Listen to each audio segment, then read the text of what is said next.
இந்த உலகத்தையே நமக்காக தான் படைத்தார். தேவைக்கும் அதிகமாக நமக்கு அளக்கப்பட்ட அளவுக்கு மேலே நம்ம என்ன செய்கிறோம்? சில நேரம் இதை அனுபவிக்க நினைக்கின்ற பொழுது,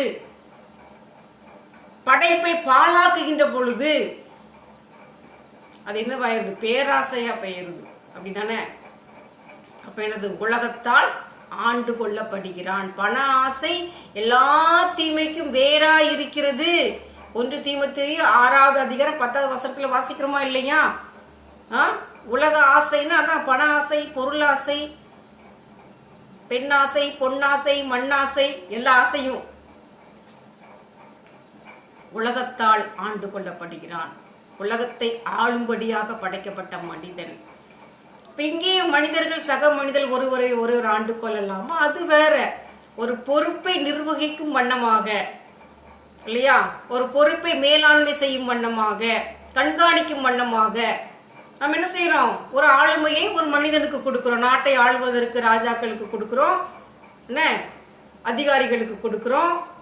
சபைகளில் ஆள்வதற்கு சபை மேய்ப்பருக்கு கொடுக்குறோம். பொறுப்பை நிர்வகிக்கும் வண்ணமாக. இந்த ஆளுகை மனிதனை ஆளலாமான்னு கேட்க முடியாது. இந்த ஆளுகை வேற. ஆண்டவர் மனிதனை படைக்கும் போது என்ன செய்கிறார்? பொறுப்பை அவனுக்கு கொடுக்கிறார். கட்டளையை காத்து கொள்ளும்படியான பொறுப்பை கொடுத்தாரா இல்லையா?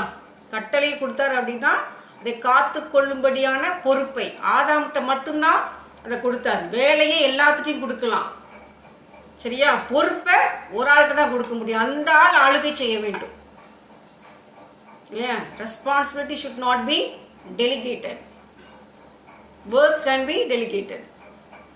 அப்போ அந்த பொறுப்பை சரியாக நிர்வகிப்பதிலே முதலாவது என்ன செஞ்சான்? ஆதாம் தவறு செய்தான். என்ன பொறுப்பு? கட்டளையை காத்து கொள்ளும்படியான பொறுப்பு. கவனமாக இருந்திருக்கணும். ஆண்டவர் அவங்ககிட்ட தான் கொடுத்துருந்தார். நல்லதல்ல என்று ஆண்டவரால் சுட்டி காட்டப்பட்ட அந்த தனிமையான சூழலுக்கு யாரை உட்படுத்தினா? ஏவாள் தனியாக தான் இருந்தா சர்ப்பத்தை சந்திக்கின்ற பொழுது. பொறுப்பு அவனுக்கு கொடுத்துருக்கு, கட்டளையை காத்து கொள்ளும்படியான பொறுப்பு. இந்த கட்டளையை காத்து கொண்டால் உலகத்தை ஆண்டு கொண்டிருக்கலாம், பாவம் அவனை ஆண்டு கொண்டு இருக்காது. அதனால் ரொம்ப கவனமாக இருக்கணும். நமக்கு கொடுக்கப்பட்ட பொறுப்பு என்ன? இந்த படைப்பை பாதுகாக்கின்ற பொறுப்பு. நாம் படைக்கப்பட்டதன் நோக்கம் என்ன? இந்த உலகத்தை ஆளும்படி தான் ஆண்டு கொடுத்துருக்கிறாரு.